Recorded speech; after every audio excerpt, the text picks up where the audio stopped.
Iran దద్దరిల్లిపోతుంది. America చేసినటువంటి దాడులకి ఇప్పుడు కేష్మ్ ద్వీపం అలాగే బుషెహర్ ఈ యొక్క నగరాలైతే దద్దరిల్లుతున్నాయి. ముఖ్యంగా బుషెహర్లో అణువిద్యుత్ కేంద్రం ఉంది. దాని మీద దాడి చేయాలని ఇప్పుడు అమెరికా పక్కా ప్లాన్తో దాడులు చేస్తుంది.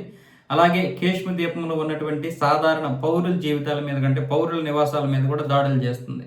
సో ఈ నేపథ్యంలో ఇటువైపు ఇరాన్ ఏమొచ్చేసి జార్డాన్ మీద చేసినటువంటి దాడి ఏదైతే ఉందో ఆ దాడికి ప్రతిదాడిగా ఇటువైపు అమెరికా మేము చేస్తున్నటువంటి దాడి అని చెప్పి కప్పిపుచ్చుకుంటుంది. అయితే పౌరుల మీద దాడి చేస్తుందని ఇటు ఇరాన్ ఏమొచ్చేసి ఆరోపిస్తుంది. అలాగే అదే సమయంలో ఇరాన్ కూడా ఇటు ఎక్కడెక్కడైతే అమెరికా స్థావరాలు ఉన్నాయో ఆ స్థావరాలు ఉన్నటువంటి ప్రాంతంలన్నింటిలో కూడా గట్టిగానే దాడి చేస్తుంది. కాకపోతే ఈసారి అమెరికా ఇచ్చినంత గ్యాప్ ఇచ్చింది కానీ మళ్ళీ ఆయుధాలని సమకూర్చుకున్నట్లుంది. సమకూర్చుకొని ఇప్పుడు గట్టిగా దాడి చేస్తుంది.